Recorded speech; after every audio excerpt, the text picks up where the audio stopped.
Before looking at the key question in the gospel as who is Jesus, maybe it would be helpful to say, who was Herod?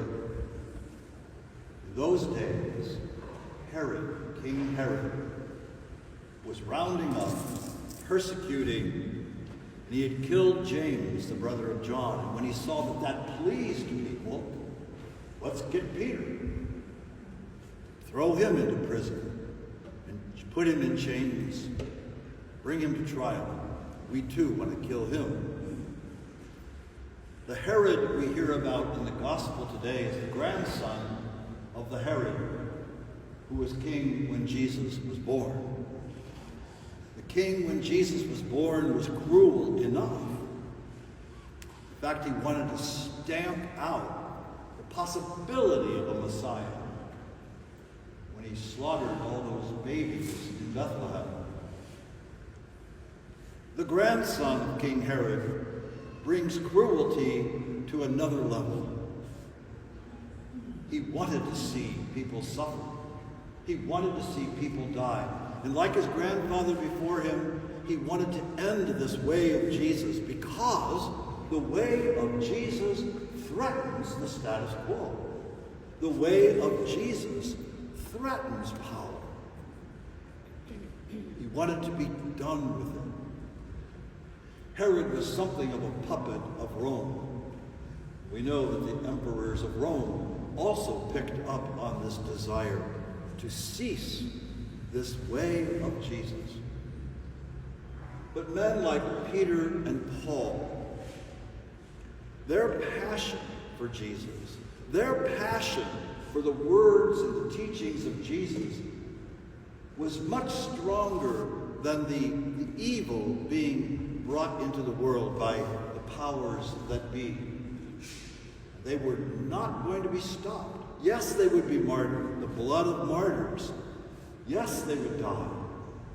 But they were so passionate about the kingdom of God that Jesus had introduced them to. There was no stopping. Jesus said, the powers of the netherworld will not prevail against it. The Herods of the world. And there's just been one Herod after another by very different names.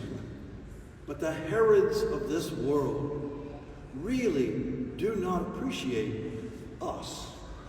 They do not appreciate Christians who are trying to be faithful to the words and the teachings of Jesus. That it's the poor, it's the marginalized, it's the people who've been put to the side that matter, not those who have the power. That's the task of Christians today. But first of all, we have to be a little clear who is Jesus. When Jesus asks his disciples, who do they say I am?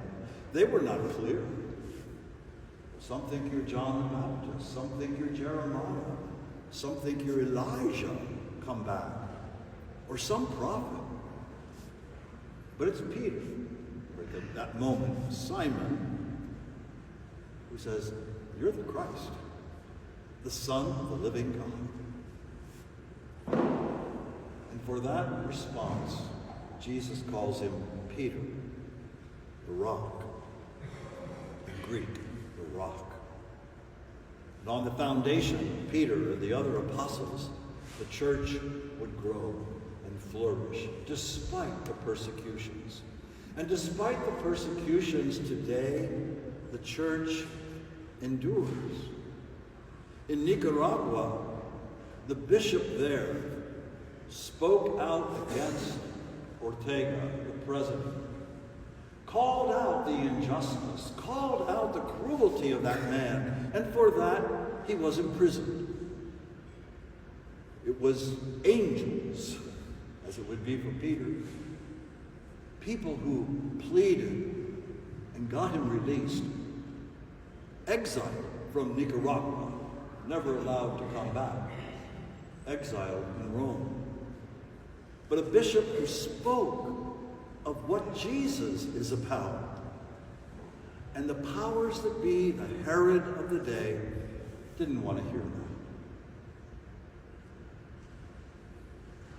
We have this continual challenge to try to be clear ourselves. Who is Jesus? Because there's a lot of unclarity in the minds, I think, of a lot of people who call themselves Christian. I'm not sure they've always got Jesus right. I read this morning, maybe you've seen the signs on I-71. June is the month of the Sacred Heart. Indeed it is. Indeed it is. And that's a beautiful thing. But you read a little deeper, and the people who are putting up the signs put them up to counteract pride. Somehow picturing Jesus anti-gay. It's like, who is your Jesus? Have you read the gospel? Have you read what Jesus said about people? Especially those who are discriminated against and on the sidelines. Have you not read that? You are misreading who Jesus is. Do we have him completely correct? I'm sure I don't stand here with a purity of understanding of Jesus. But if I keep going back to the Gospels, stay with his teaching, stay with his words, I think I'm going to be on the right track. We will be on the right track if we keep trying to be faithful to the Jesus we hope we know. So many Herods who are inflicting persecution, who are inflicting violence, who are the cause of war, who are imprisoning people. So many Herods.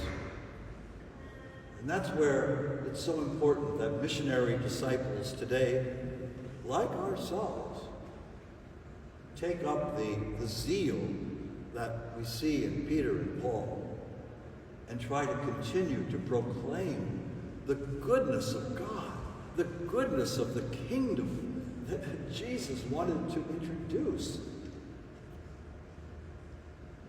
So maybe we can draw upon this feast of Peter and Paul, draw upon these apostolic martyrs for some encouragement for ourselves, and it's continuing throughout our lives to try to answer Jesus' questions. Who do you say I am? How we answer that will say a lot about how we're going to live and what we're going to speak and what we're going to do.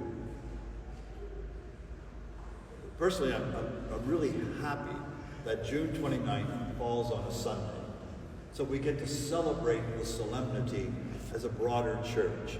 If it happens on Tuesday, there's only 6 of us there or something. You know? It's a lot better for all of us to appreciate Peter and Paul and their lives, their witness, and to be reminded that we too are called to be witnesses to Jesus, witnesses to our faith. So sisters and brothers, enjoy this feast, but draw from it inspiration, and don't lose your zeal for what is the kingdom of God.